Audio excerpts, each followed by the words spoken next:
Buenos días para todos. Mi nombre es Janet Rubio, soy la directora ejecutiva de Fundación Abrazamos, programa Vincúlate, y en compañía con la doctora Edith, directora de Dolux, hemos venido haciendo estos conversatorios con el ánimo de dirigidos a tanatólogos profesionales y tanatólogos en formación, abrirles todas las posibilidades que tenemos hoy por hoy de aprender directamente, como decimos nosotros, de los grandes. Siempre hemos tratado al máximo de buscar referentes teóricos.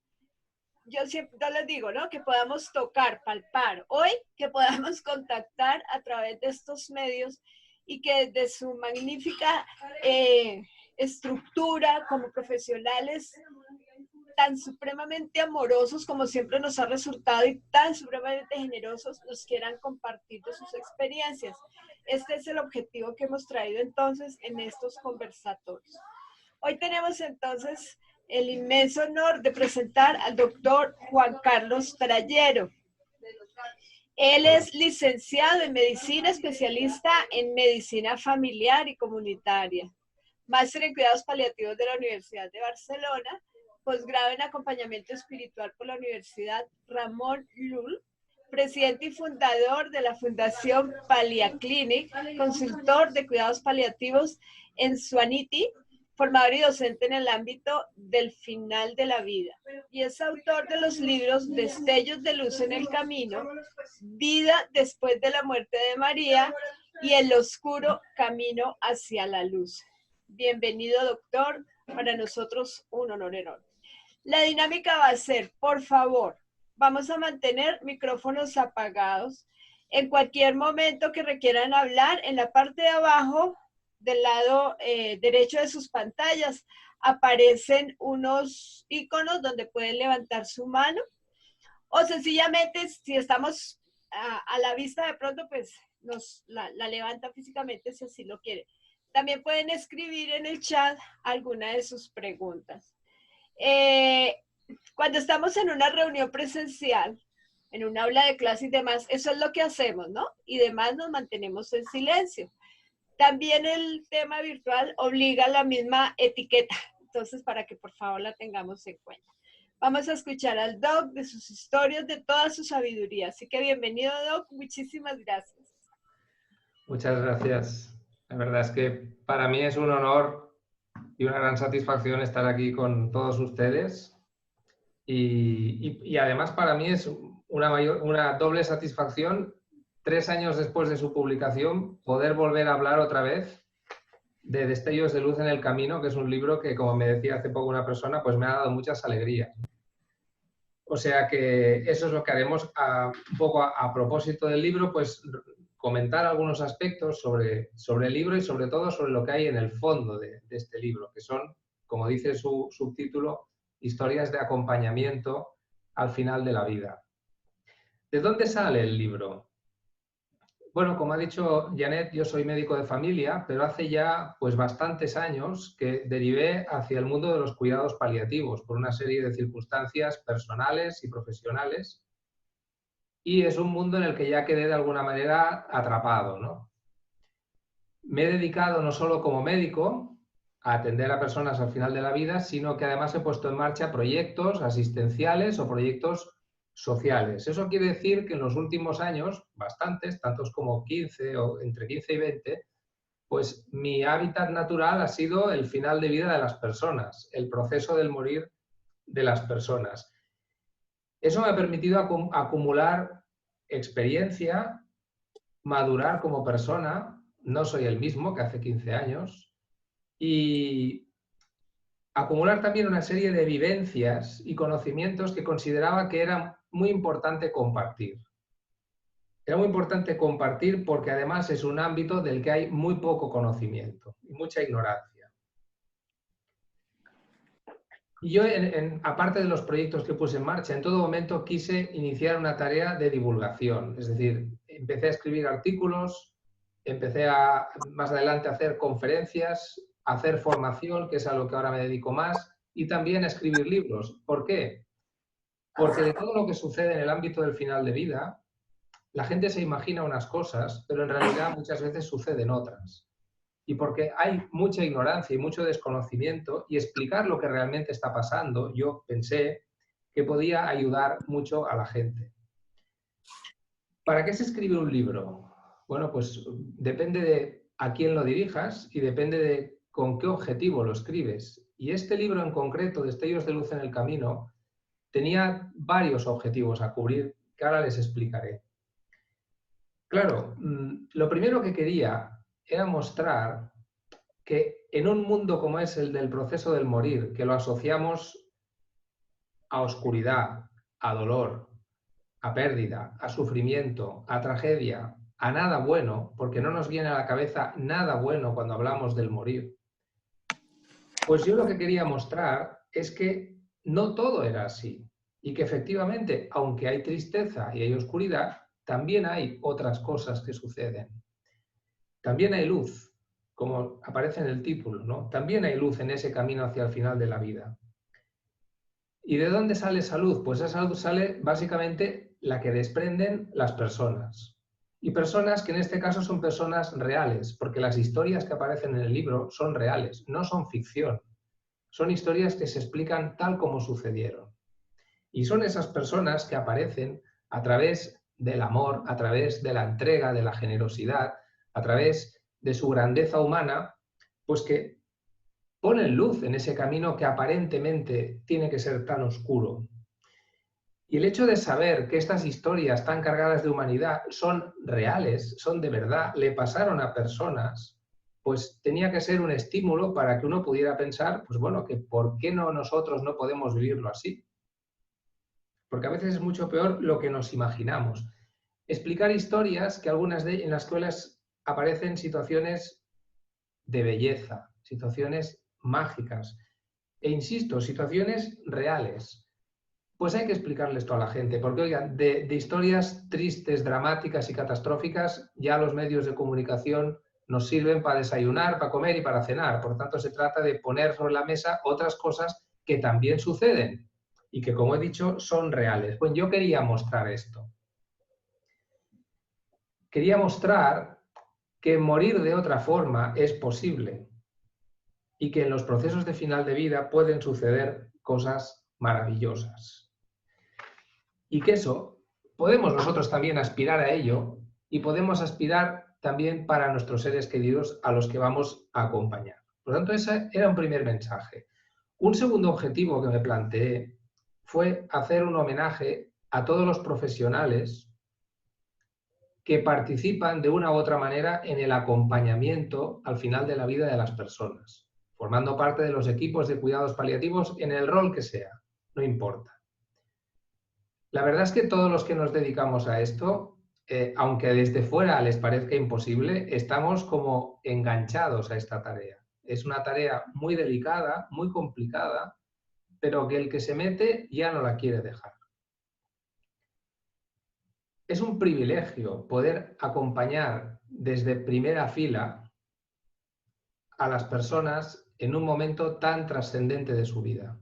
Es un privilegio.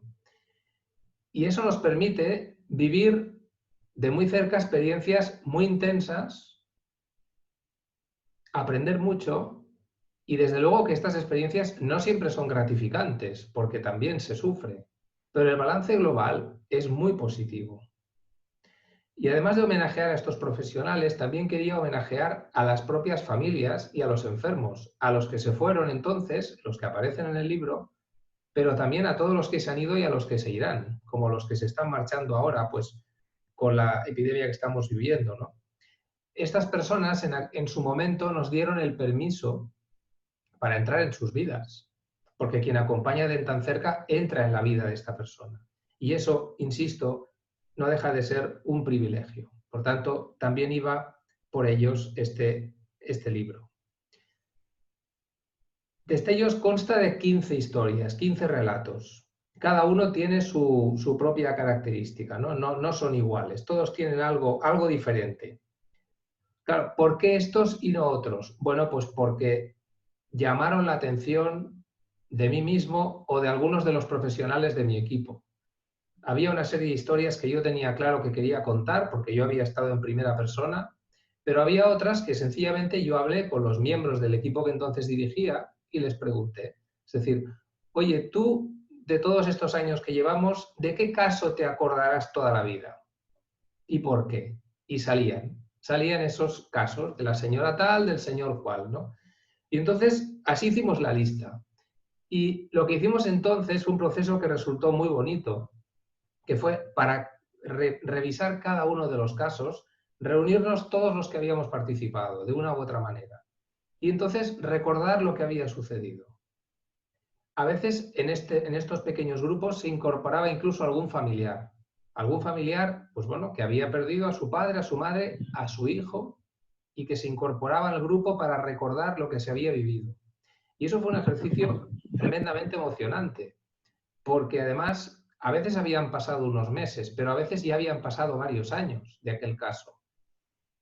Y fue curioso ver cómo los recuerdos no a todos nos llamaba la atención lo mismo, y unos recordábamos más una cosa, otros recordaban otra, o a veces te enterabas de cosas de las que tú no te habías apercibido en su momento, porque tú no estabas en aquel momento, y alguien explicaba una anécdota y decías, ostras, esto yo no lo sabía. Con toda esta información y con documentación escrita, tanto de los profesionales como cartas de familiares, como incluso alguna nota manuscrita de agradecimiento de algún paciente que había fallecido, bueno, pues con todo este material fue con lo que yo fui construyendo las historias. Había otro objetivo del libro relacionado precisamente con los profesionales. Yo quería enseñar cómo trabaja un equipo de cuidados paliativos y lo quería enseñar desde dentro. No desde la teoría, desde fuera, sino desde dentro. ¿Para qué? Para que se pudiera comprender el valor que tiene ese acompañamiento. Porque la gente nos tiene miedo, porque asocian la palabra paliativos como que alguien se va a morir ya. Y entonces hay un cierto rechazo, ¿no? Bueno, yo quería mostrarles, explicándolo, cómo trabajamos, qué es lo que hacemos, por qué lo hacemos de esta manera, para qué sirve lo que hacemos y cuáles son las consecuencias para la familia y para el enfermo de trabajar de esta manera. De esta forma es como se pueden aclarar confusiones y a veces sirve para que las personas entiendan el por qué las cosas se hacen de determinada manera y al mismo tiempo le pierdan el miedo. Hay familias que cuando haces una primera visita domiciliaria te reciben muy a la defensiva, porque piensan, ¿estos qué vienen a hacer aquí, no? Es casi como una invasión. Y luego al final te confiesan, no sé cómo lo hubiéramos podido hacer sin vosotros. Entonces, no se trata de que los paliativistas sean mejores que nadie, se trata de que ese acompañamiento es muy necesario y cambia mucho la vivencia de la familia, de ser acompañado por un buen equipo de profesionales o no serlo. Entonces, entender esto desde dentro, haciendo pedagogía sobre cómo se trabaja para que la gente lo entienda y cuando le hablen de paliativos, pues no les entre el tembleque, ¿no? Sino que no tienen por qué tener miedo de que aparezcan estos profesionales. Unos profesionales que además no son meros técnicos del buen morir, especialistas en administrar tal fármaco o tal otro para controlar el dolor o la disnea o la agitación, sino que es mucho más que eso. Son profesionales que son personas y son personas que interaccionan con personas. Y en ese encuentro que se produce, los profesionales no van con el impermeable puesto, no van vestidos como los que ahora están atendiendo a los coronavirus, ¿no? Sino que te expones y por tanto te impregnas del sufrimiento, de las emociones, de los sentimientos que hay en aquella familia.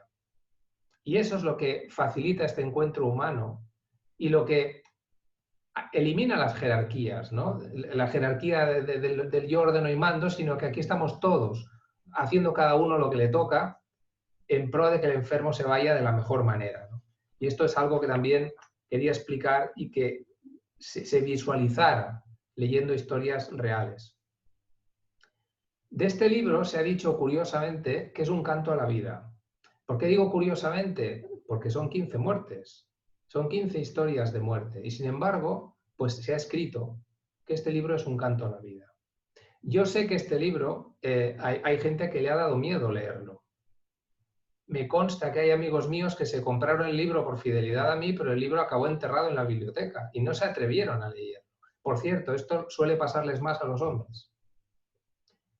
Sin embargo, ¿el libro es un canto a la vida? Pues claro que sí. No puede ser de otra manera. ¿Por qué? Porque el proceso del final de vida es vida. No es otra cosa. En el libro aparecen personajes que toman la decisión de exprimir la vida que les queda, de aprovechar las semanas o los meses que les quedan y sacarle el máximo partido, el máximo jugo a esa vida. O sea, toman la decisión de vivir su vida, porque este fragmento de vida también es vida. Y eso ha de ser un estímulo, y eso significa que estas personas lo hacen a pesar de estar enfermas y son capaces de sentirse felices y de sentirse bien a pesar de estar enfermas, muy enfermas, y a pesar de que van a morir jóvenes. Y esto choca mucho a la gente cuando lo lee, pero insisto, son historias reales. Hay gente que es capaz de hacerlo. Pues ¿por qué no hemos de ser capaces nosotros en un contexto que esto no lo pone fácil? Porque justamente a lo que se tiende es a que esta parte de la vida la podemos desechar, ¿no? Esta es un poco una idea que predomina bastante, ¿no? Sin embargo, en esta fase, en este tiempo de vida, pues es un espacio magnífico para que se manifieste el amor. Para que se manifieste el amor. Claro que habrá tristeza, claro que habrá dolor, porque se acerca una despedida, pero es una gran oportunidad para que se manifieste en un contexto único, porque es único, no es comparable a otra fase de la vida, para que aparezca la belleza, para que aparezca la magia, para que aparezca la emoción y, por supuesto, para que el amor se manifieste como lo que es, la fuerza que lo aguanta todo en esos momentos. Y es entonces cuando surgen palabras, gestos, miradas, sonrisas, apretones de manos, lágrimas, todo gestos amorosos que configuran una atmósfera que es la que va a permitir que el enfermo transite en paz hacia su final. Y esto es posible. Y esto hace a veces que al final pasen cosas que valgan por toda la vida. En el argot deportivo se habla cuando un partido se acaba de que son los minutos basura, ¿no? Los minutos que no sirven para nada, porque el partido ya está decidido y por tanto este tiempo que queda lo podríamos recortar. El partido se podría terminar ya. Yo, por ejemplo, siempre explico esta anécdota, me acuerdo, iba al fútbol con mi padre cuando era niño, me llevaba al estadio y yo veía que gente, cuando faltaban 5 minutos para acabar el partido, se levantaba y se marchaba. Y yo pensaba, ¿pero cómo se pueden marchar? Si todavía quedan 5 minutos y el añadido, y aún pueden pasar cosas, yo no me muevo de aquí hasta que no pite el árbitro, ¿no? Y claro, es verdad, bueno, estos no querían coger tráfico al salir, ¿no? A veces no pasa nada, pero a veces resulta que lo mejor del partido pasa en los últimos minutos, y esto los que siguen el fútbol saben que es verdad. Bueno, pues es lo mismo, es lo mismo. Con la vida pasa exactamente igual. Es decir, el planteamiento de menospreciar todo lo que va a suceder en esta fase, que nos parece que ya es desechable, significa perder una gran oportunidad y significa también cerrar la puerta a la verdadera esperanza. No a la esperanza de sobrevivir, que eso no es una esperanza verdadera, es una esperanza de falsete, sino a la esperanza, por ejemplo, pues a poder hacer un proceso en paz con tu familia. Por tanto, claro que se puede aprovechar toda esta fase. Y en esta fase pasan más cosas.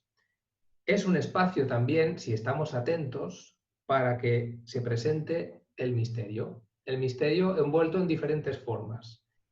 Ese misterio, esas cosas que no tienen lógica, que no son explicables desde la inteligencia o desde la razón, pero que ocurren.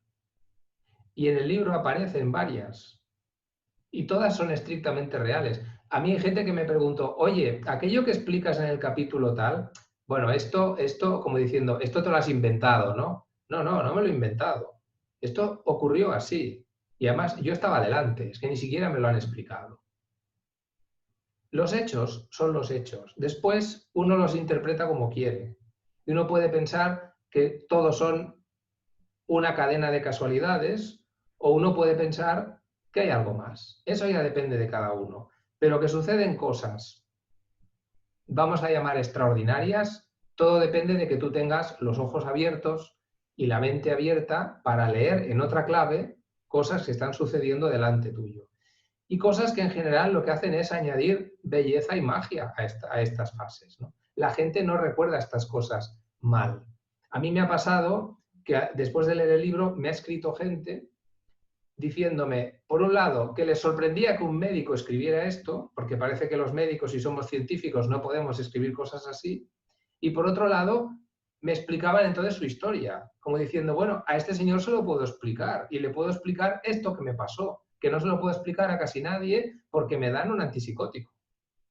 Y esto es así, funciona así, y los que se mueven en el final de vida saben que pasan muchas cosas de estas. Más cosas importantes en esta fase, pues hombre, para el enfermo, por supuesto, es fundamental el amor de su familia, el amor de las personas que le están cuidando. Pero fíjense, no solo es importante estar rodeado de los que te quieren, es importante estar rodeado de los que te quieren y que ellos estén en contacto con lo que realmente está pasando. Porque entonces es cuando pueden realmente ayudarle. Cuando las cartas están sobre la mesa, cuando sabemos lo que está sucediendo, que hay una persona que está llegando al final de su vida y no nos agarramos a fantasías de que aquí no pasa nada, entonces es cuando nos podemos manifestar, cuando los sentimientos pueden fluir, cuando el amor puede fluir, cuando la tristeza puede fluir, porque no hay nada que esconder. Y a pesar del miedo, creamos una atmósfera en la que todo se comenta y no se guarda nada. No se deben guardar las cosas en el cajón y en el armario. Hay que decirlas, hay que expresarlas.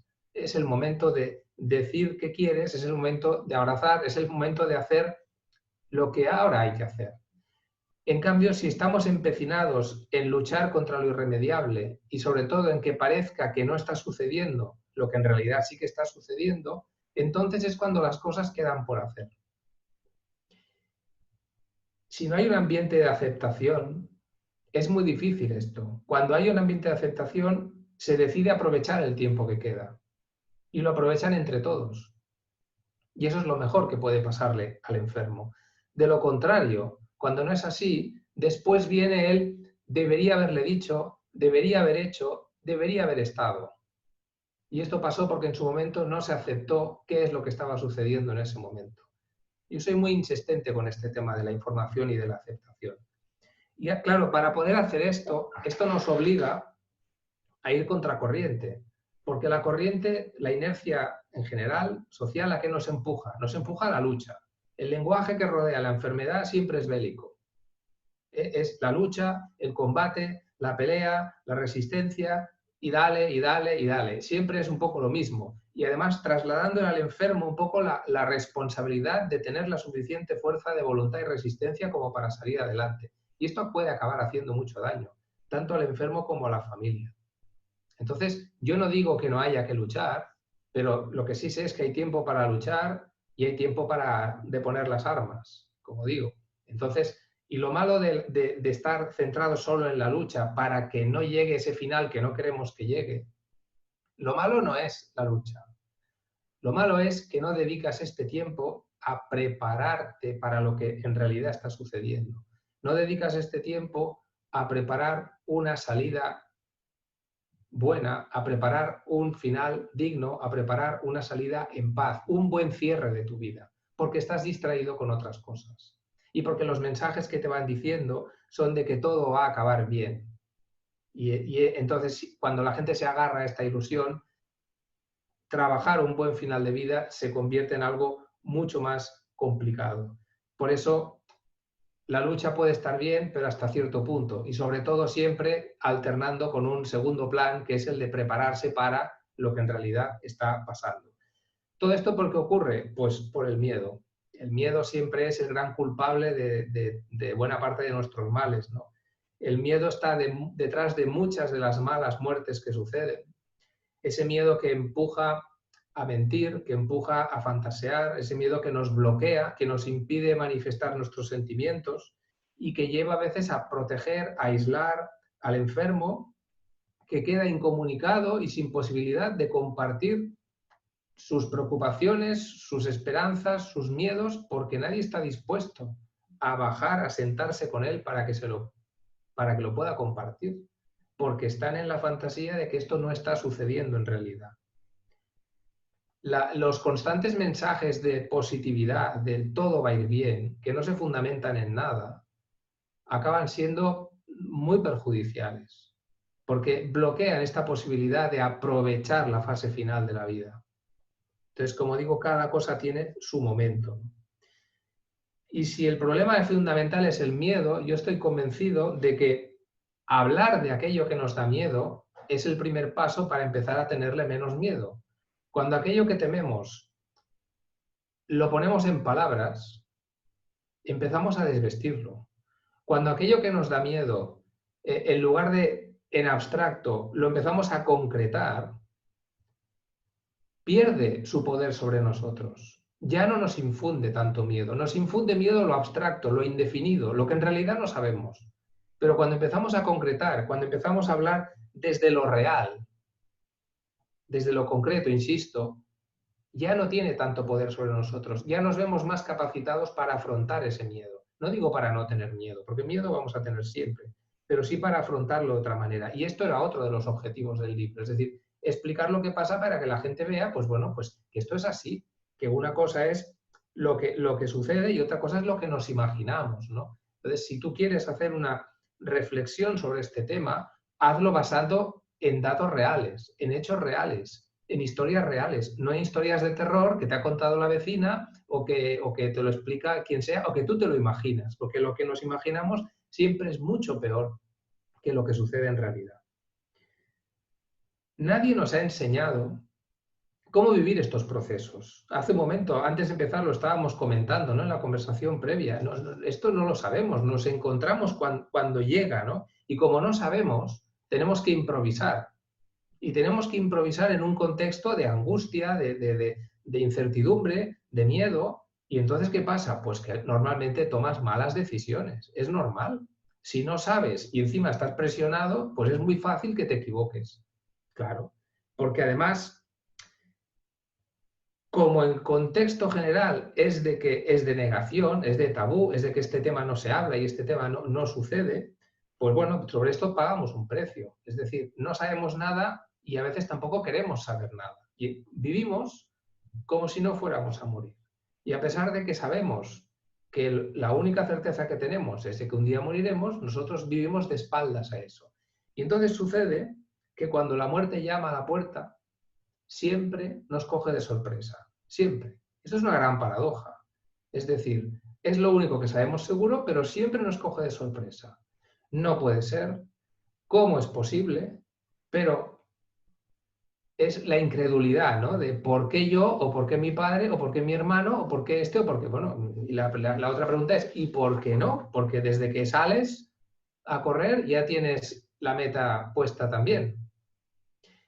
Eso, el hecho de que nos coja tan de sorpresa siempre, nos hace muy vulnerables y muy frágiles. Y nos presentamos completamente desarmados ante un acontecimiento vital en nuestra vida. Y eso no tiene mucho sentido. Nos preparamos para cosas mucho menos importantes y no nos preparamos nada para algo que seguro que nos vamos a encontrar y que es fundamental, ¿no? De ahí la importancia de tomar conciencia, de ahí la importancia de hacer cada uno su propia reflexión. Porque luego las cosas, aunque las historias que aparecen en el libro, muchas de ellas acaban bien, las cosas en realidad no siempre salen bien. Hay muchas muertes malas, fruto de esta ignorancia, de este desconocimiento, de esta poca madurez, poca preparación, problemas de comunicación, visiones diferentes. En fin, es muy complicado que las cosas al final salgan bien porque hay muchas variables que lo distorsionan. Pero está en nuestra mano que las cosas vayan cambiando poco a poco, sobre todo en lo que nos afecta a nosotros y a nuestro entorno más cercano. Y yo pienso que estamos mejor ahora que, por ejemplo, pues hace 15 o 20 años cuando yo empecé con esto. Es decir, ha habido una evolución y seguramente hace 20 años yo no estaría dando una charla como esta. Pero queda muchísimo camino por recorrer. Y para que las cosas vayan cambiando, yo creo que es fundamental que se haga hincapié en dos puntos. El primero es la formación de los profesionales. No puede ser, no tiene ninguna lógica, no sé lo que ocurre en sus países, yo sé lo que pasa aquí, pero que los médicos sean formados con una visión casi 100% enfocada a la enfermedad y no a la persona. Que un médico acabe su formación sabiendo un montón de enfermedades, algunas de las cuales no verá jamás en toda su carrera profesional, y en cambio no sepa ni una palabra de acompañar en el proceso del morir, o de comunicarse bien con las familias en un proceso de acompañamiento al morir, cuando todos sus pacientes, un día u otro, se van a enfrentar con eso, y él mismo también. Eso no tiene ningún sentido. Y sin embargo, es la formación mayoritaria que hay. Ese es un punto que se tiene que cambiar porque la intervención de los profesionales es fundamental para empezar a cambiar la visión sobre esto. Y hay otro punto para mí, que estaría en los niños, en las escuelas. Es decir, si queremos que la sociedad vaya madurando, hay que empezar a educarla desde abajo. A los niños, ¿por qué no se les puede hablar de estos temas? ¿Hay que esperar a que se muera un compañero atropellado para que vengan los psicólogos a ver cómo les contamos a estos niños qué es esto de morirse? A los niños se les protege de todo esto, se les aparta de todo lo que tiene que ver con la enfermedad, con el sufrimiento, con la muerte. Y entonces, ¿qué pasa? Que llegan a mayores igual de desarmados que estaban sus padres, porque todo esto para ellos no ha existido. Y eso es una pena, porque ellos están mucho más capacitados que nosotros. No han construido todavía sus prejuicios y sus miedos y pueden asimilar los conceptos siempre y cuando se les explique con un lenguaje adecuado a su capacidad. Esta sería una buena manera de empezar a revertir la situación, porque si no, si esperamos a que toda la sociedad en bloque cambie, pues podemos esperar sentados.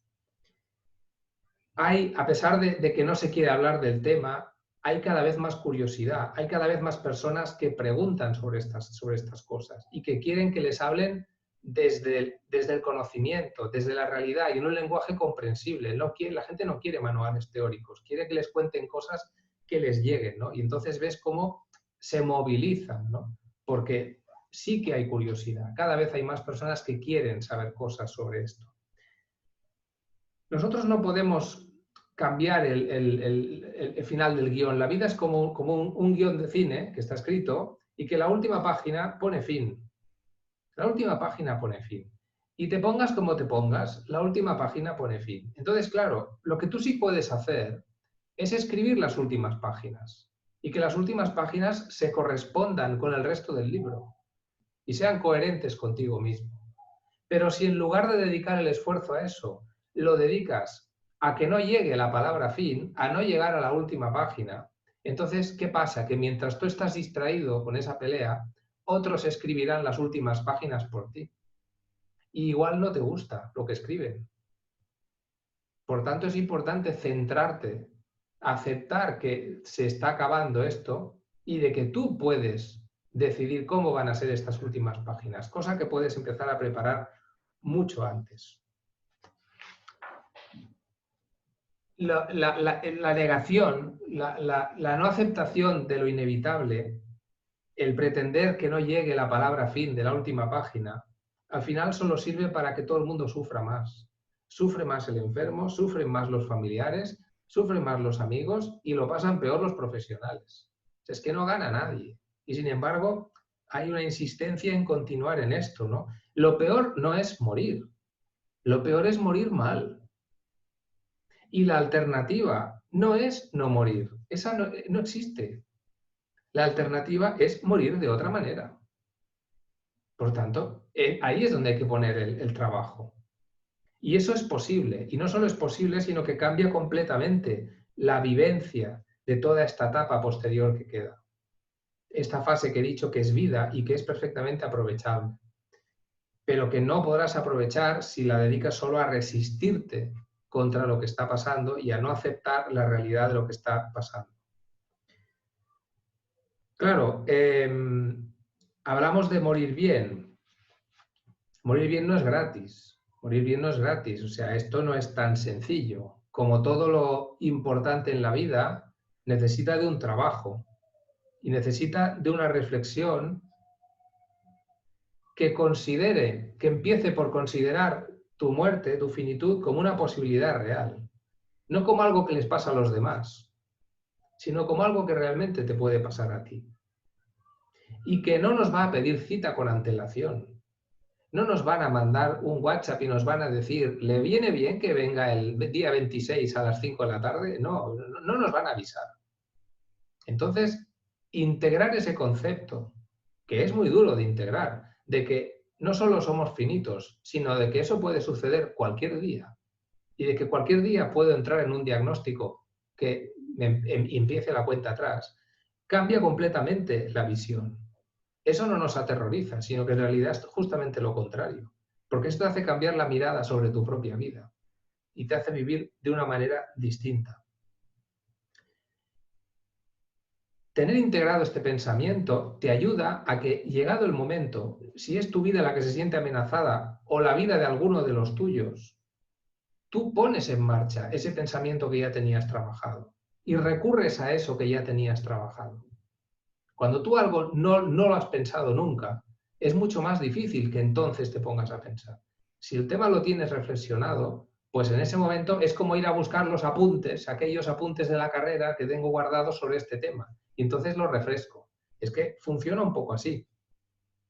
Si tenemos hecha este trabajo previo, llegado el momento, la aceptación será más sencilla, será más fácil. Si no lo tenemos hecho, será más complicado. No digo que no pueda ser, pero será más complicado porque además desde fuera nos van a empujar a lo contrario, nos van a empujar a la negación, a la lucha, a la resistencia, a la pelea, etcétera, etcétera.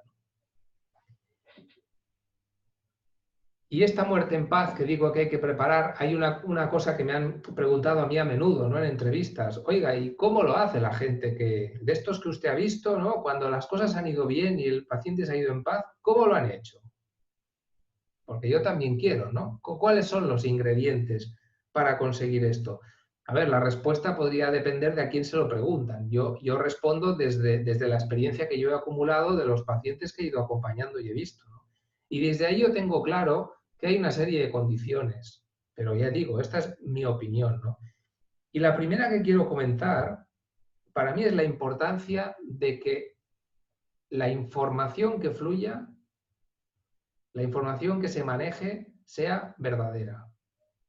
Sea verdadera, sea comprensible y se adapte a lo que cada uno quiere saber y en el momento en que lo quiere saber. O sea, no estoy diciendo hay que explicarlo todo, estoy diciendo que hay que explicar siempre la verdad en la medida en que el otro lo quiere saber a su ritmo y de manera que lo entienda, que es muy distinto. Cuando hay una comunicación sincera, fluida, honesta, entre los profesionales y el enfermo, entre los profesionales y la familia, y cuidado, entre la familia y el enfermo, todo va distinto. Todo va distinto. Porque el comunicar mal, el ocultar cosas, no va a cambiar la historia. Es que no la va a cambiar. Pero sí va a cambiar la vivencia de la historia y la va a cambiar a peor. Es muy difícil construir un final en paz sobre la mentira. Es muy difícil. Esto no significa que tengamos que estar constantemente hablando de lo que está pasando y de que alguien se va a morir. No hace falta. Cuando tú ya lo sabes y aceptamos que yo lo sé, tú lo sabes, pues ya está, ya lo sabemos. Ya sabemos qué hay sobre la mesa. No hace falta que nos lo repitamos. Pero en cambio, mentir exige un esfuerzo y un desgaste. Y acaba pasando factura. Por tanto, para mí este es un elemento fundamental. Que la información fluya de manera, como digo, honesta y natural. Y esto, desgraciadamente, no sucede demasiadas veces, por lo menos en nuestro entorno. Otro elemento, por supuesto, estar rodeado de las personas que quieres que estén contigo. Tener a tu lado a las personas que más te quieren y a las que tú más quieres. Y podéis pensar, hombre, claro, normal. Bueno, o no tan normal. Porque cuando el ambiente es de ocultación, eso ya no es tan normal. Es decir, si tú sabes que te queda poco tiempo, ¿no querrías pasar más tiempo con los tuyos? Pero si en realidad la atmósfera es de que esto no está sucediendo, las cosas no están tan mal, el papá vivirá todavía mucho tiempo más, entonces no cambias tus hábitos. ¿Cómo puede ser, y sucede, pues que, por ejemplo, no se le diga a los hijos que el padre está mal para que estén más tiempo, para que decidan si quieren estar más tiempo con él?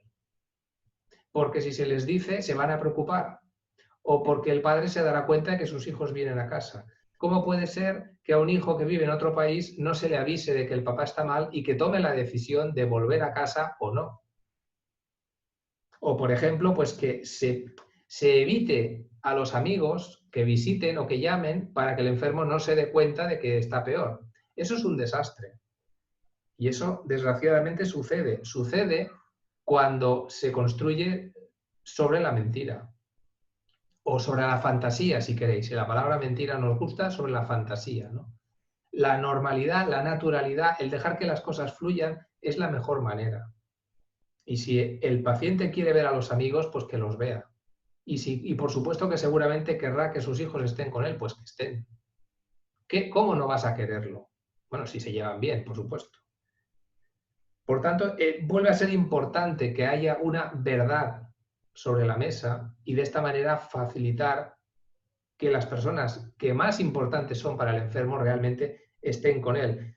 Y entonces aprovechar no solo para estar rodeado de quien tú quieres, sino también para decidir dónde quieres estar.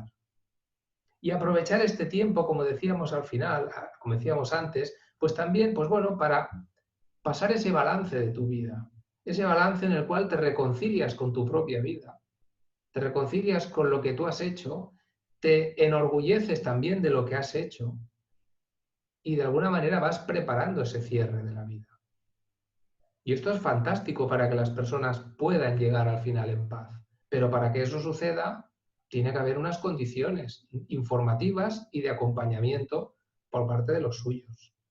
Y yo creo que otro elemento y muy importante es que haya al lado unos profesionales preparados. No siempre tendrán que ser especialistas en paliativos, depende de cómo vaya el proceso. Pero profesionales que por lo menos estén acostumbrados no solo al manejo farmacológico de la situación, sino que no les queme acompañar en un proceso de final de vida. Que sean capaces de tener conversaciones complicadas y de acompañar a los pacientes y a los familiares en una toma de decisiones que a veces es muy complicada. Eso también lo cambia todo. Y eso para mí es un elemento fundamental. Y por cierto, no es ningún lujo, es un derecho, es algo a lo que debería poder acceder toda persona. Bueno, pues a mí me parece que estas son las condiciones principales para que el enfermo poco a poco vaya desprendiéndose de la vida. Este es el proceso de despedida de la vida. El proceso en el que vas soltando las ataduras, vas como soltando lastre, cada vez te vas quedando con menos cosas que te importan. Y lo último que te queda y que te importa, insisto, es el amor de los tuyos y el que tú les tienes. Porque al final es lo que la gente quiere. Lo demás acaba sobrando. Ese es el proceso de despedida. Y ese amor es el que te ayuda. Es ese irte desprendiendo, ir soltando lastre, este irte desenganchando de la vida. Es lo que te ayuda finalmente a irte en paz. Porque ya no estás agarrado a ella, ya no estás atado a ella. Esto se nota mucho, la sensación que tenemos de que los enfermos se dejan ir. O al mismo tiempo, los que no se quieren dejar ir, pues las dificultades que hay en el manejo sintomático. Es muy distinto el proceso. Y esto que explico no es un cuento de hadas, es decir, pasa, claro que puede pasar. Y está en nuestra mano construir que esto pase, tanto en nuestro caso como en el caso de personas a las que queremos, personas cercanas. Pero como he dicho antes, requiere de un trabajo. Y además, hay otra cuestión, y es que cuando tú te vas en paz, lo mejor de todo es el regalo de paz que les dejas a los que se quedan. Porque la diferencia es abismal. Cuando una familia hace este proceso en el cual desde la aceptación de lo que está pasando y desde ese lenguaje en el que se van manifestando, comunicando a su estilo, pero no se guardan nada, pues, ¿qué sucede? Pues que ese es el proceso de despedida. Ese es el arte de decir adiós. Porque cuando el paciente ya ha fallecido, ¿qué sucede? Pues que por un lado sí, hay la tristeza de la pérdida, pero por otro lado resulta que todas aquellas imágenes en las que han estado participando de los cuidados, vienen aquellas imágenes en las que has estado ahí, has hablado, has tenido aquella conversación, te has reído, te has abrazado, has llorado, todo eso, has pasado tiempo sencillamente sentado al lado del enfermo sin decir nada durante horas. Todas esas imágenes son un bálsamo fantástico para las personas que se quedan. Y ellas no se dan cuenta cuando está sucediendo, pero después piensan, estoy triste, pero no estoy tan mal como pensaba que iba a estar. Temía estar peor. ¿Por qué? Porque ya has hecho parte de tu duelo. Lo bonito de acompañar desde el conocimiento y desde la verdad es que ya estás haciendo el duelo, ya te estás despidiendo de tu padre, de tu madre, de tu hermano, a medida que vas acompañándole en las distintas pérdidas que va teniendo hasta que tiene la última. Y entonces la familia se siente en paz, se siente triste pero en paz. Y no tiene nada que ver con el sentimiento de una familia que ha vivido este proceso sin darse cuenta de lo que estaba pasando, sin tomar conciencia de que aquello se acababa, porque estaban metidos en la pelea o porque les estaban engañando o porque estaban agarrados a la negación de que no se iba a morir el papá. Y entonces cuando de repente pasa, la sorpresa.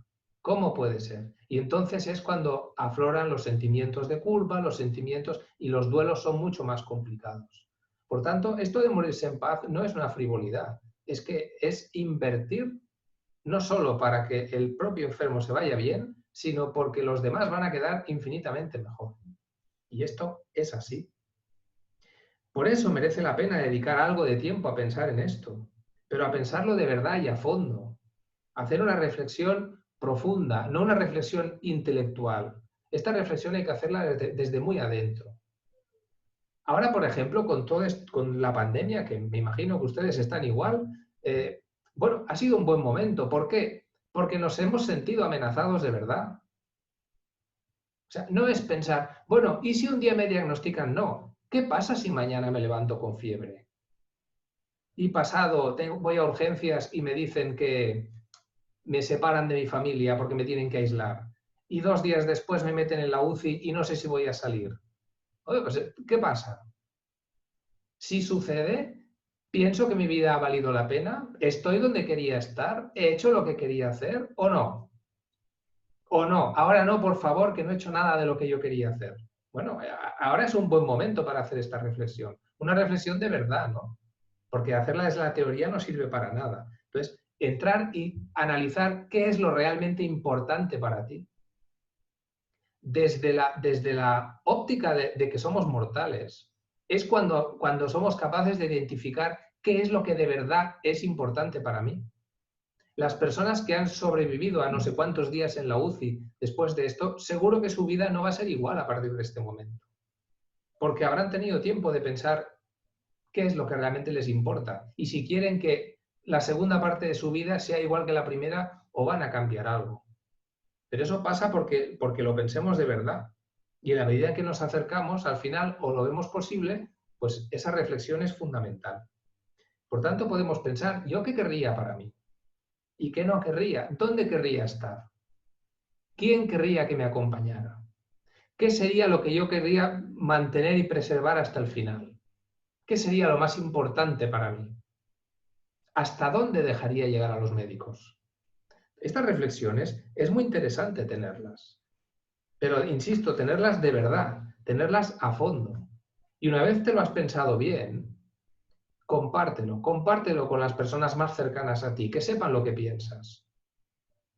No te será fácil, porque cuando sacas el tema te dice, ¿por qué hablas de esto ahora? No hables de esto. Pues sí, hay que hablarlo. Al menos una vez, al menos una vez. Y si además de hablarlo lo escribes, pues todavía mejor. Porque escribir un documento no como trámite burocrático, sino porque me obliga a ordenar la reflexión y a hacerla bien. Entonces, eso es muy importante. Nunca es demasiado pronto ni demasiado tarde. Ya os he dicho que no nos van a pedir cita. Por tanto, es mejor hacer esta reflexión cuando nuestra mente está en buenas condiciones. Porque si no, va a ser mucho más complicado. Es decir, yo no puedo ponerme a leer poemas con 2 altavoces de heavy metal, uno a cada lado, porque no me voy a poder concentrar. Entonces, cuando de repente me diagnostican y yo me siento amenazado y todo se empieza a mover y me llevan de aquí para allá con pruebas y veo que todo el mundo llora y tal, yo no puedo entonces ponerme a decir, pues ahora voy a hacer mi reflexión sobre mi muerte. No, ya llegas tarde, porque en ese momento tú no vas a tener la calma suficiente. Si el proceso es largo, puede que retomes el camino, pero si no, lo vas a tener difícil. Si ya tienes el trabajo hecho, pasado el primer impacto, vas a retomar aquel pensamiento. Y entonces es cuando te va a ser útil. ¿Por qué se hace un simulacro de incendios? Para que el día que haya un incendio la gente sepa por dónde ha de salir. Porque si no lo han ensayado antes, el día que haya fuego, nadie va a ir a mirar el mapa. Pues es lo mismo. Es decir, cuando sucede algo así, si tú has hecho tu reflexión previa, eso te es útil para empezar a pensar, bueno, ¿yo qué pensé sobre esto? ¿Qué era importante para mí? Pues vamos a ser consecuentes con esto, ¿no? Por tanto, no importa si nos faltan muchos años o nos faltan pocos, que no lo sabemos. Vale la pena, si no lo hemos pensado nunca a fondo, hacerlo por primera vez. E insisto en que ahora es un buen momento circunstancial porque nos ayuda a ponernos en situación. Y cuando ya le hemos perdido, esto nos permite perderle el miedo a hablar del tema. Lo perdemos poco a poco y al final ya no nos da tanto miedo. Y cuando nosotros perdemos el miedo a hablar del tema, no porque no tengamos miedo de morir, cuidado, no nos confundamos, sino porque no nos da miedo hablar de ello, entonces resulta que nos convertimos en foco de tranquilidad y de serenidad. Y allí donde se produce una situación de enfermedad, de diagnóstico o de muerte, nuestra presencia genera tranquilidad. Y cuando los demás se dejan llevar por ese pánico porque nunca han pensado que esto fuera a suceder, tú esa variable ya la habías contemplado. Con lo cual tu discurso, tus palabras, tu estar es muy distinto. Y ya no es solo que tú vivas de otra manera lo que está pasando, sino que tú vas a ayudar a los demás a vivir de otra manera lo que está pasando. Y eso tú no te das cuenta. Eso sucede de manera inconsciente. Lo percibes por lo que los demás te dicen de ti. Y a veces te parece que no has dicho nada y simplemente 2 palabritas han generado una tranquilidad porque la gente está muy desorientada. Por tanto, es un trabajo que no solo es útil para nosotros, sino que puede ser muy útil para los demás. Y para esto sirven libros como este, para poder hacer esa reflexión. Es decir, la reflexión hay que hacerla leyendo, hay que hacerla investigando, hay que hacerla compartiéndola con otras personas que también saben y luego hacer tus propias conclusiones, que son las válidas, las tuyas, no las que te han contado.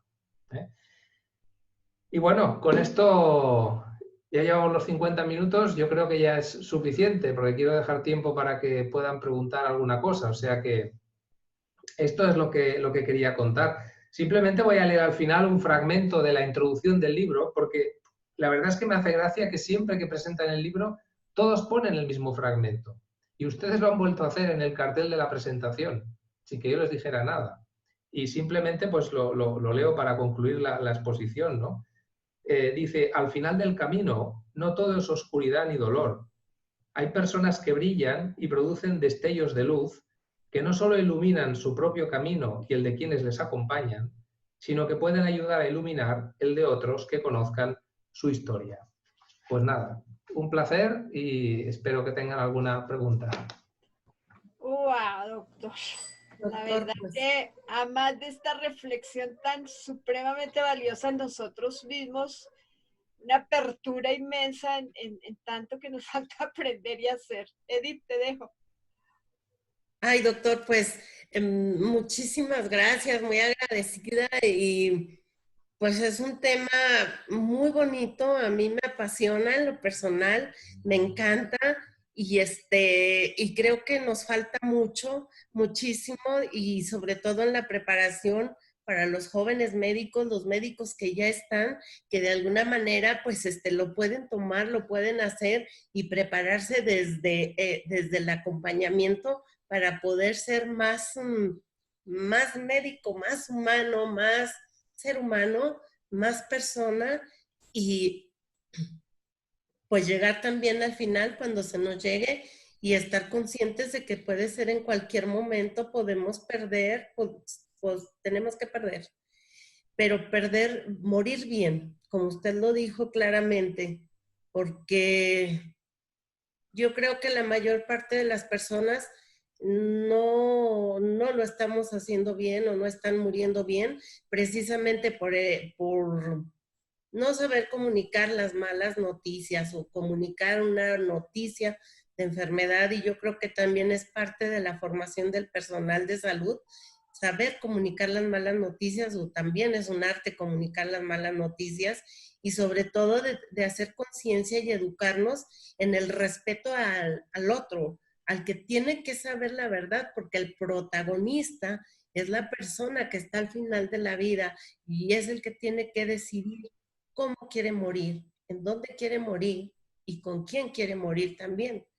Por eso es terreno sagrado entrar al alma de la otra persona, descalzo, sin zapatos, y estar muy a la altura de ese gran honor, de esa dignidad, de eso que se nos está dejando una gran enseñanza y una preparación para nuestra propia muerte. Y doctor, pues yo sí muy agradecida. Habemos varios países que nos juntamos, estamos México, Colombia, Perú, Puerto Rico, no sé qué otros países, pero somos varios países los que estamos unidos aquí con usted en esta plática, que espero que no sea la última, que sea la primera que estamos en la que estamos presentes todas, varias comunidades latinoamericanas, España, también hay personas de España, El de su equipo de Salvador, trabajo. El del Salvador Salvador. también está presente. Entonces, es un gran honor compartir con todos los compañeros estas experiencias, estas sabiduría que usted nos está compartiendo, y sobre todo también poder transmitir las ganas de que también nos empapemos todos de ese conocimiento, que sepamos, que nos preparemos, que no somos, que somos mortales finalmente y nos tenemos que ir, al igual que las personas que nos quieren y que queremos, nuestros seres queridos, y que la muerte no avisa ni respeta. Claramente lo dijo usted con esta pandemia, la muerte no respeta ni clases sociales, ni educación, ni situaciones políticas de ninguna manera. Entonces, día a día tenemos que vivir preparados para ese momento, tanto el nuestro como el de nuestros seres queridos, porque pues un accidente simplemente, ya no digamos una enfermedad, un accidente y ya, salimos y no sabemos si regresamos o en nuestra misma casa. No sé, compañeros, si tienen preguntas para el doctor Juan Manuel, adelante. Perdón, Juan Carlos. ¿Quién iba a preguntar? A mí me gusta también, quiero comentar que en el grupo hay personas de mucha experiencia, sobre todo a nivel de tanatología, pero también personas nuevas que se ve que le ponen tanta pasión a este aprendizaje. Está Miguel Ángel desde Celaya, Guanajuato, en México, que la verdad que da gusto ver cómo chicos que empiezan en esta labor de ser mediadores, además a la hora de los servicios funerarios, que es una de las situaciones pues más complejas, amén, porque me doy cuenta, si no hubo un buen acompañamiento al final de la vida, si no tomamos conciencia de todo esto, que realmente es la realidad, nos vamos siempre al drama más que en la parte de la conciencia de, ok, son los últimos días, semanas, meses, pero podemos vivirlos de una forma muy, muy amigable, muy en bienestar. Estos chicos se enfrentan al golpe pues, de que falleció, no hice nada de lo que debía y todos los, si hubiera de los que hablaba usted, doctor. Así que me alegra mucho ver a algunos aquí de esta condición como Miguel. Bueno, preguntas. Aprovechen lo que no es de todos los días. Rocío, abre tu micrófono, Rosy. Listo. Buenos días y muchas gracias por permitirme hacer esta pregunta, doctor. Yo soy psicóloga clínica y doula, precisamente me formé allá en Barcelona y dentro de mi formación también estudié o aprendí a acompañar a mujeres con pérdidas gestacionales, perinatales y neonatales. Pero en esta ocasión me gustaría hacerle una pregunta muy personal. Me pongo un poco... mi papá siempre, mis papás viven, pero siempre mi papá ha dicho que cada que se enferma, nosotras insistimos en llevarlo al doctor, llevarlo a revisión o a checar. Y él es un hombre que no le gusta ir al médico, no le gusta tomar medicamentos. Él es un hombre que prefiere la medicina alternativa, las plantitas y todo esto. Y él siempre nos recalca algo, que dice, el día en que yo no pueda hablar, ahí sí hagan de mí lo que sea. Entonces, ahorita que usted habla y dice de que el enfermo puede decidir o debe decidir en dónde morir y cómo morir, es algo que yo siempre he traído en mí, ¿verdad? Porque digo, el día que llegue a pasar y que mi papá no pueda hablar, ¿cómo le vamos a hacer para saber cómo le gustaría a él, ¿verdad? Haber terminado esos últimos días o pasar esos últimos días.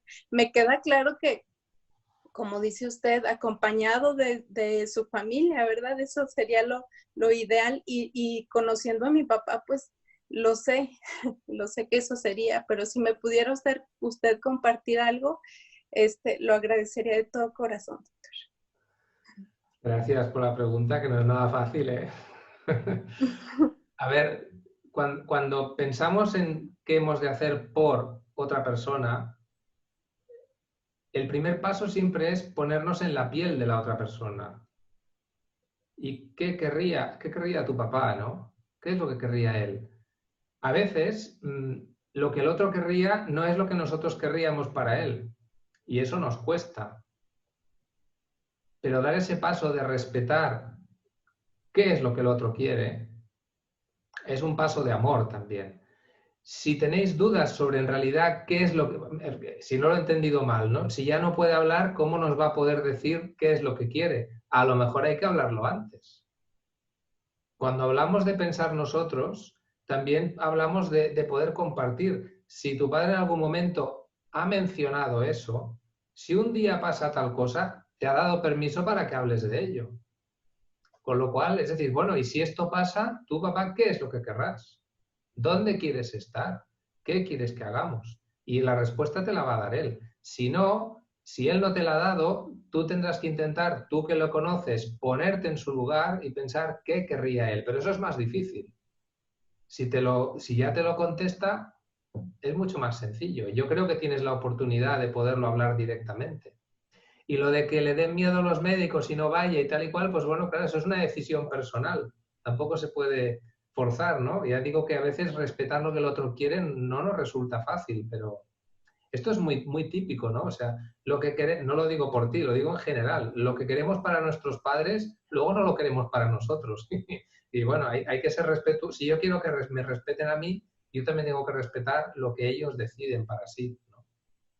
No sé si te ha ayudado en algo, pero espero que sí. Sí, muchas gracias, doctor. Le agradezco. ¿Qué más? Doctor, buenas. Hola. ¿Alguna recomendación, un libro para hablar de esto con los niños? ¿Con los niños? Uy. Sí. Eso me lo tendría que pensar, porque sí que conozco algún libro, pero de memoria no. Y de hecho tengo yo alguno por aquí por casa, pero... Si le puedo dar el dato a Janet o a Edith, está bien. ¿Lo envíen, le parece?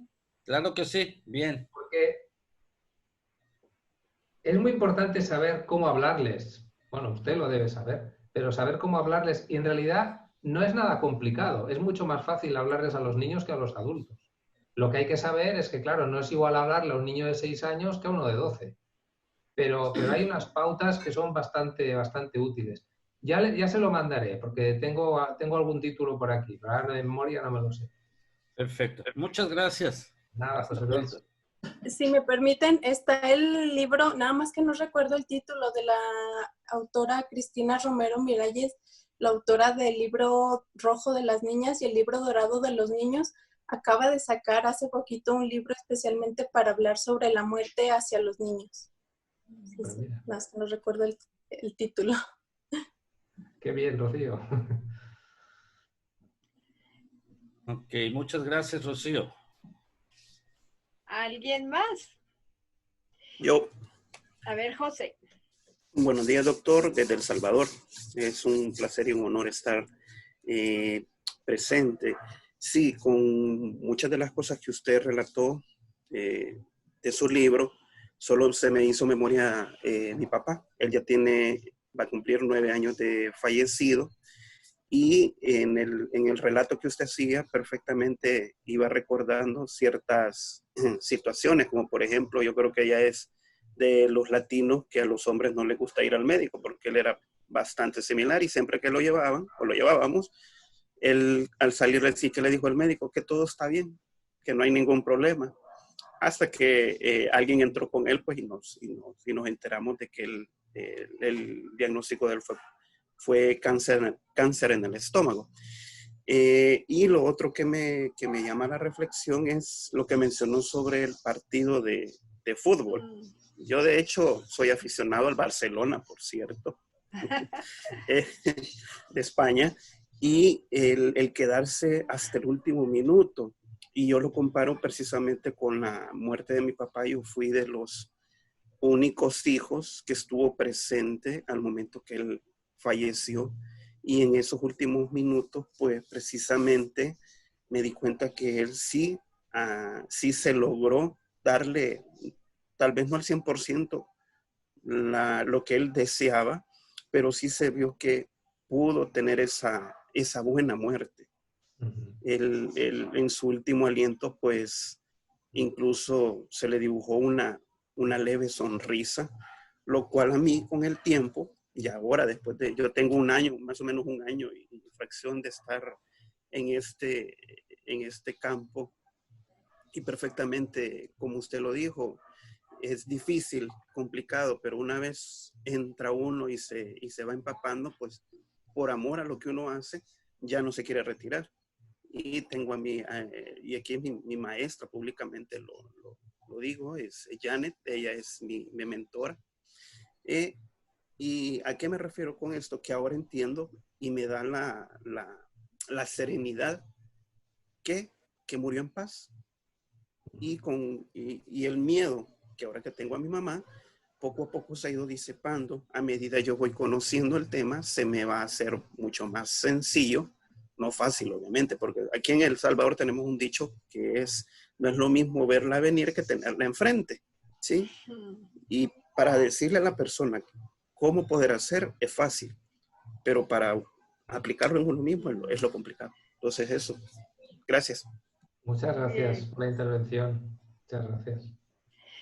Vale. Doc, en lo que pues he estado, digamos que aprovechando de más, decimos en Colombia, más juiciosos de aprender de todo eso y aprender de usted. En algún momento leí algo sobre qué le llevó a hacerse paliativista, Doc. ¿Nos quiere contar? ¿Por qué será que esta pregunta sale siempre? Pero siempre. Llama la atención, sí. Sí, sí. Pues es algo personal. Es algo personal. Sí. Yo, como he explicado, pues mi trayectoria de médico de familia y contacto con los procesos de muerte, pues era, bueno, pues, escaso, porque cuando algún paciente se ponía en esta situación, pues en general lo derivaba y no era yo el que llevaba el proceso.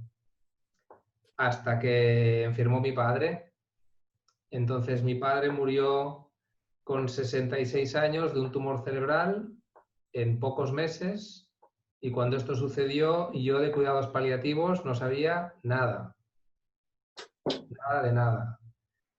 Y fue entonces cuando me di cuenta de cómo vive una familia una situación así.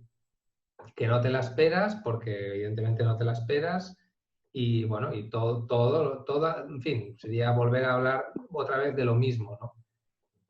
Y el tomar conciencia de mi ignorancia, tanto desde el punto de vista médico como desde el punto de vista emocional, y el tomar conciencia también de lo necesario que era para las familias tener un apoyo en esos momentos, pues me llevó a empezarme a formar, y al cabo de 3 años ya estaba montando mi propio proyecto. Ese es el motivo. Qué bonita historia. Digo en el sentido de que sí, efectivamente, cuando nos fallece un ser querido, nos quedamos, sobre todo nosotros como profesionales, en ese sentido de qué hubiese podido hacer y qué no hice. De pronto, más allá de la vivencia como tal, es el hecho de que como medianamente conocedores en algo de lo que significa el proceso duelo y demás, ¿cómo no haber podido hacer las cosas de una forma un poco más asertiva? Sí. Vale, doc Beatriz, te dejo el micrófono. Cuéntanos. Janet, buenos días aquí. Un honor y un placer escuchar las pláticas. Yo me fui empapando poquito a poquito con los videos que hay en YouTube. De verdad, doctor, hay una empatía a su forma de pensar y de ser en todo esto. Mi pregunta, y ahorita más con lo que acaba de decir de su proceso de cómo empezó paliativos. Me empaticé más porque la muerte de mi madre fue también por un tumor cerebral. Mi pregunta es, ahora que ya estaba antes de la muerte de mi madre en la tanatología, pero hay mucha insistencia de que al enfermo se le debe decir la verdad. Pero yo he visto en este caminar que hay enfermos que van sacándole un poquito la vuelta o te plantan de cierta forma que ellos ya saben que están en ese proceso, que van para allá, pero han pasado, en el caso de mi madre, que pasó tantos dolores, pérdidas muy difíciles de sus hijos, con medio año, un año de diferencia entre cada uno. Ella nos manifestaba que no quería saber su verdad, pero la sabía porque entró a una cirugía de cerebro. Le dijeron que tenía que estarse operando cada 3 meses para mantenerse en vida. Y todos los hermanos dijimos, no, pues hicimos una sesión, no lo decimos, no la rifamos todos. Duré 6 meses con ella día y noche, me fui de mi casa con mi familia para estar con ella. Y ahorita me queda esa situación de si respetar o no ese silencio que la persona, sabemos por sus actuares que sabe que es su final, pero no quiere que verbalmente, en alta voz, se lo digas. O sea, por muchas situaciones que estás viendo en esa persona y he visto en otras 2 personas, como que no quiere bajar la guardia para que su familia siga fuerte, o hay muchas otras situaciones que ahorita no me quiero alargar, pero qué tan válido, creo que lo entendí ahorita en lo que usted expuso, pero qué tan válido es respetar ese silencio, ese continuar con decir, respeto lo que tú quieres, porque lo estoy viendo, que tú quieres no saberlo, que no quieres, lo sabes, pero no quieres que verbalmente lo digamos en alta voz. Gracias. No, gracias. Completamente de acuerdo. O sea, cuando yo digo que la información ha de ser verdadera, la información se tiene que acomodar a lo que el enfermo quiere saber y a lo que el enfermo, como tú muy bien dices, quiere oír. Hay enfermos que no quieren saberlo. Y si no quieren saberlo, tú no se lo tienes que decir. Y hay enfermos que lo saben y no quieren que se lo verbalices, como estás explicando. Y no has de hacerlo. Es decir, lo que no puede pasar es que tú decidas que no se lo vas a decir. Exacto. Eso es lo que es una inmoralidad. Pero, ¿hasta dónde informas? Bueno, es que, a ver, esto es otro arte. Esto sería una conferencia entera o un curso entero, pero esto es otro arte. El arte de comunicarte con un enfermo, bueno, es que además hoy está muy abierto y mañana me viene muy cerrado. Es ir acomodándote a qué está dispuesto hoy y hasta dónde quiere llegar hoy. Y respetar su ritmo. Entonces, evidentemente, si un paciente ya lo sabe pero no quiere que le hablen, pues no se le habla. Y eso está bien. Gracias. Lo único que no está bien es ocultar y mentir a quien no ha dicho que quiere que le mientan. Exacto. Gracias, muy amable. Nada. Interesante. Yasmín, abre tu micrófono, por favor, y cuéntanos. Buenos días. Bueno, yo les quiero comentar más o menos brevemente. Comencé a estudiar la tanatología hace poco más de 10 años. Tengo más de 20 años trabajando como voluntaria en un hospital. Tanatología, aunque podía yo ayudar a veces materialmente a las personas, no podía yo hacerlo emocionalmente. A través de estos años me tocó vivir en los hospitales muchas situaciones de personas que estaban moribundas o personas que habían sido amputadas o personas que estaban sufriendo mucho. Y creo que como comentario es muy importante hablar sobre el tema de cómo nos estamos preparando nosotros y cómo nuestras emociones para que cuando tenemos a un paciente enganchemos y en lugar de ayudarnos. Ese es un punto y creo que podría ser un poco de consulta con el doctor.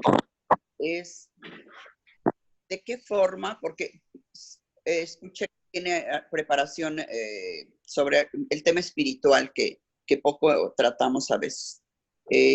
Cuando yo estudié tanatología, estudié las religiones del mundo y que debemos de respetar las religiones de cada uno, pero a veces no sabemos cómo abordar este tema con las personas que están en etapa terminal. Entonces creo que eso también les llega a brindar cierta paz, porque finalmente somos seres humanos con cuerpo, alma. Tenemos que estar en este equilibrio siempre y mucho más cuando estamos a las puertas de la muerte.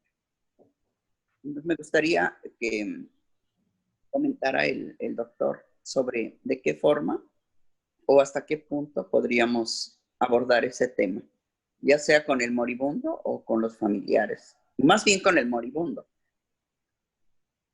Muy bien. Bueno, esto ya es ir subiendo la complejidad. Es decir, si los equipos de cuidados paliativos son interdisciplinares, entre otras cosas, es porque deberían estar preparados para poder abordar esto. Pero esto ya es de división de honor. Esto es mucho más complicado. Yo creo que depende mucho primero va a depender de la madurez espiritual del enfermo, y eso no depende de nosotros. Y va a depender de la capacidad del profesional o de los profesionales para generar la atmósfera de confianza como para que el paciente pueda hablar de este tema, que no es un tema del que se suele hablar. La parte espiritual en la atención al final de la vida debería ser fundamental, pero de hecho no lo es. No lo es porque se habla poco, por lo menos aquí. Bueno, yo creo que en todos los países, y es algo como dice usted, algo muy complejo y algo sobre lo que todavía tenemos mucho que aprender, de qué forma abordamos, porque yo he intervenido en varias situaciones de personas moribundas en las que de cierta manera ha habido la ocasión de poder acompañarlos y probablemente con algunas personas sí he tenido la oportunidad de preguntarles sobre qué esperan en el más allá porque es un miedo que tenemos siempre. Es un miedo latente que aún, aunque sepamos que finalmente estamos vivos, pues vamos a morir, pero ¿a dónde vamos? Entonces, a veces ese es un temor muy grande al momento de dar el paso y que genera mucho sufrimiento al momento de morir. Sí, lo que pasa es que, ya digo, aparte de generar la atmósfera de confianza, el enfermo también escoge con quién habla de esto. Y es probable que el médico no sea la persona que escoja. Lo digo por mi caso, ¿no?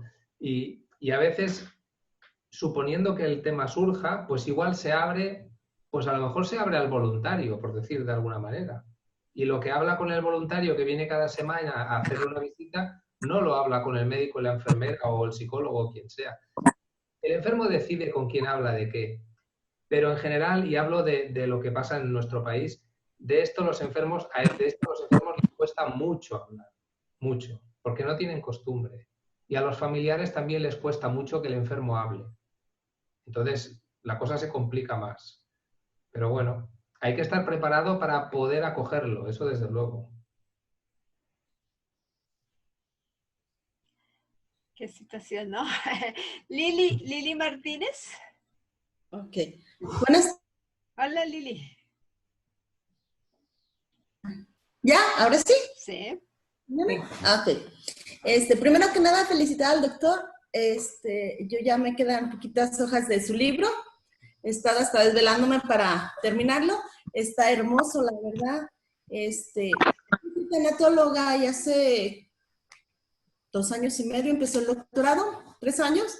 Mi mamá muere hace 2 años. Nos tocó enfrentarnos a un cáncer de ovario, en donde por gracia de Dios tuvimos la intervención de médicos paliativistas para medicina del dolor, porque ya no había mucho tratamiento, entonces se le dio tratamiento paliativo. Y la verdad que estar leyendo y releyendo cada página me recordó muchos de los momentos que vivimos con mi mamá y cómo es esa dignidad que se le da a la persona que está al final de su vida cuando se logra conjuntar a un equipo interdisciplinario y cómo se va valorando cada una de sus etapas, de sus creencias, de todo lo que el enfermo mismo. Es muy, muy diferente morir así que morir cuando se da esta antes llamada conspiración del silencio. Y su libro, la verdad, me fascinó. Muchas, muchas gracias. Gracias. Gracias, Lili. Bueno, qué importante es el concepto de la dignidad, y buena parte de la dignidad depende de la mirada de los que te rodean en la fase final de tu vida. La dignidad está en buena parte en la vida que tú has llevado y la dignidad también está en la mirada de los que te acompañan. Y un buen acompañamiento de tu familia o de los profesionales ayuda mucho a dignificar ese final. Bueno, y gracias por los elogios al libro, ¿eh? ¿Qué más? Janet, yo quisiera tomar la palabra. Buenos días, doctor. Estoy Consuelo. Estoy formándome como tanatóloga con la doctora Dora Edith y el doctor Carballo. Además, yo soy supervisora de educación primaria y tengo mucha convivencia con niños, alrededor de 2,000 niños tengo bajo mi responsabilidad, aproximadamente 100 maestros y muchísimos padres de familia. Y mi pregunta es la siguiente: ¿cómo hacerle para modificar, para ir transformando esta cultura donde se ve a la muerte como algo que se debe ocultar? ¿Qué hacer para que en la escuela se aborden ya estos temas de una manera natural, sin fantasías, sin mentira? Y a mí me gustaría ir abordando estos temas con los maestros, con los padres de familia y, por supuesto, con los niños. He tenido algunos acercamientos. Desafortunadamente se dan muchos duelos con los niños, muchísimos, como no tenemos idea. Y hemos tenido la oportunidad de pues de acompañar a algunos niños que con esta inseguridad que se da en nuestro país, pues pierden a su madre, pierden a su padre, a veces a los dos, viven con su abuelita. Son niños que están sufriendo muchísimo, otros que pierden la vista. Son muchos duelos los que sufren y que en ocasiones la escuela ni la familia tienen herramientas para apoyarlos, para acompañarlos. Sí. Bueno, esa es una pregunta muy difícil, ¿eh? Porque ¿cómo cambiar esto? Claro. A ver, yo puedo hablar de lo que veo en nuestro país, ¿no? Y para que se hable en las escuelas a los niños de estos temas, primero debería estar previsto en el programa formativo, no ser una iniciativa espontánea del profesor. Porque si el maestro tiene una iniciativa espontánea de este tipo, se puede encontrar con que al día siguiente tenga 3 o 4 padres que le esperan a la salida y ¿usted por qué le ha hablado de esto a mi hijo o a mi hija? Es decir, pensar que en la escuela se puede hablar de esto no significa que luego en los domicilios, en las casas, las familias lo vayan a aceptar. Pero por algún sitio hay que empezar. Hay que ver si los maestros están en condiciones o no de hablar de esto, porque los maestros también forman parte de la misma sociedad que niega la muerte y que tiene miedo de la muerte. O si ha de venir alguien de fuera a hacerlo. Pero lo interesante sería introducir esto y de alguna manera explicarles a los padres para que pierdan el miedo a que a sus hijos se les hable de esto, pero que lo sepan antes. Porque hay mucho miedo y el miedo te lleva a proteger más, ¿no? Pero es complicado. Ahora, no sé por dónde se tendría que empezar, pero yo creo que introducirlo en el programa formativo y no dejarlo a que un maestro un día, porque le da por ahí, pues les hable a los niños de esto, porque digo que esto genera en las familias más bien sorpresa y alguna que otra resistencia. Sí. No puedo contestar más, no tengo la varita más. Gracias, doctor. Excelente disertación, me encantó. Muchas gracias, felicidades. Muchas gracias. Bueno, ya por efectos de tiempo vamos a concluir. La verdad es que me siento en un privilegio y recibiendo este regalazo de su parte, Doc. Gracias a Edith también, que hizo toda la colección y todo lo que corresponde. Y pues seguiremos. La verdad, Doc, que pienso que como tanatólogos es una gran responsabilidad. Todo, absolutamente todo se enmarca, lo que cada quien comenta, lo que cada quien pregunta. Ese tema de las escuelas, desde donde es tan complejo, incluso que se abra la puerta, el hacer ver efectivamente que primero tenemos que hacerlo con los papitos es un tema muy complejo.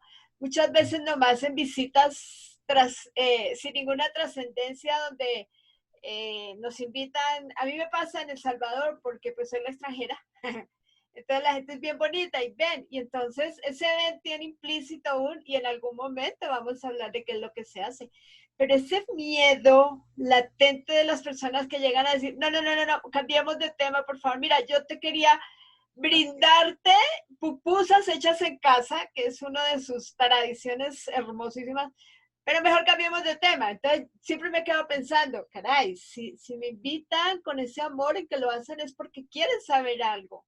Y me quedo sin saber qué querían saber. Sí, es un tema muy, muy, muy complejo.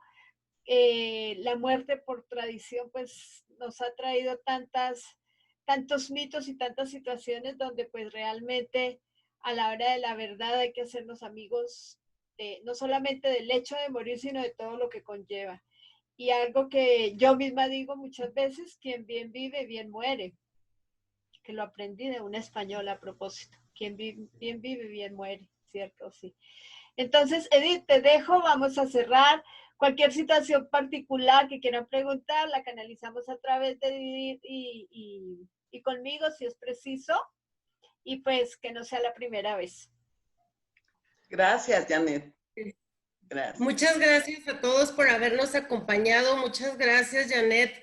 Doctor, ha sido un placer, ha sido un honor y contestando a muchas de las preguntas Yo alguna vez he escrito un programa precisamente para la educación, para que se incluyera el tema de la muerte, la educación en el duelo en las escuelas, precisamente por las experiencias personales que hemos tenido, pero solamente quedó en proyecto porque no se han autorizado, no se autorizó, pero yo creo que es mucho picar piedra en ese aspecto, desde con nosotros los grandes, para poder no quitarles esa naturalidad a los niños, dejarlos que vean la muerte y sus vivencias de manera natural como son, porque finalmente somos sus guías y somos de los que ellos van aprendiendo. Entonces mucho está en nosotros como padres, como maestros, como formadores también de la educación, poder transmitir esos conocimientos de una manera adecuada, sin tabúes, hablar ya más abiertamente todos estos temas que de alguna manera, pues en ciertos momentos sí nos bloquean, pero que tienen que ser de manera natural. Y empezar también con la formación de los médicos jóvenes, porque también pues es un arte tratar con las enfermedades, con la comunicación de malas noticias, el hecho de saber acompañar, de darle simplemente el tiempo que merece a las personas, a los pacientes que se ven en consulta día a día, porque muchas veces lo que menos necesitan es un medicamento, simplemente con sentirse escuchadas no necesitan medicamentos. Y es mucho de la educación que nos falta todavía. Y que bueno, pues estamos obligados de alguna manera, los que tenemos los conocimientos, transmitirlos de una manera adecuada para que ellos puedan también transmitirlos a su vez. Y yo lo digo por mis hijos en formación, alguna vez me decían, mamá, es que cuando eran estudiantes tengo mi paciente de no sé qué, tiene un diagnóstico de cáncer, quiero que me acompañes a darle la mala noticia. No, mijo, a ver, véngase. Vamos a prepararnos en comunicación, en el arte de comunicar malas noticias. Ya ahí estaba yo también diciéndoles, mira, es que tienes que hacer eso, transmitiéndoles lo que de alguna manera yo sabía. Y doctor, pues muy agradecidas, muy agradecidos todos. Como bien le hemos dicho, le reitero nuevamente, esperemos que no sea la última vez. Y a mí en lo personal me encantaría, por ahí están surgiendo algunos proyectos de impartir certificaciones y me encantaría que de alguna manera pudiéramos contar con su apoyo en este tema. Muy bien. Muchísimas gracias. Muchísimas gracias a todos los que habéis ido escribiendo comentarios. Yo no lo contesto porque no tengo habilidad con esto, pero muy agradecido a todos, de verdad. Muy bien. Bueno, pues entonces damos por concluida esta bellísima sesión. Inmensamente agradecidos. Que si se puede tener contacto con el doc. Doc, ¿cuál es su correo electrónico? Yo lo escribo aquí. Sí, mi correo electrónico sí, es jctrayero, de Juan Carlos, jctrayero @finaldevida.com. Ok. Por esta página Final de Vida se puede bajar el libro de Después de la muerte de María. Sí, sí. Se vale ver. Yo lo intenté, Doc, y no me entró el enlace, pero tal vez porque estaba un poco débil mi internet y lo estaba haciendo desde el teléfono. Trataré ahora. Pero es importante que visitemos la página del doctor, que es finaldevida.com, para que también aprovechemos y nos mantengamos aquí en comunicación. Muchísimas gracias. Abrazo cordial absolutamente a todos. Nos vemos la otra semana con, va a haber también, estamos de sorpresa en sorpresa. La otra por favor, pendientes de las redes y seguimos aprendiendo, seguimos haciendo muy buen uso de toda esta generosidad de los grandes maestros. Muchas gracias. Hasta luego. Adiós a todos. Gracias, Doc. Bueno.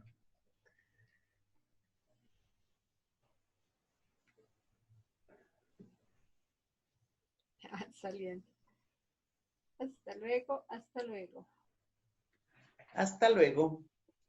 Adiós. Chao. Gracias, gracias, gracias. Gracias, gracias, gracias. Qué bonito. Gracias. Este es un ritual. Cuando van saliendo, sí, es bien bonito. Y gracias, Janet, qué bonita. Te sigo viendo, Consuelito. Muchas gracias. Gracias. Me encanta todo esto, qué bonito, nos ha fortalecido mucho. Sí, gracias a ustedes que nos han seguido. Gracias. Bueno, pues a ustedes. Vale, pues bueno. Entonces nos veremos. Muchísimas gracias, Doc. Estamos en Muy bien. contacto. Vale, pues. Perfecto. Ok, vale. Adiós.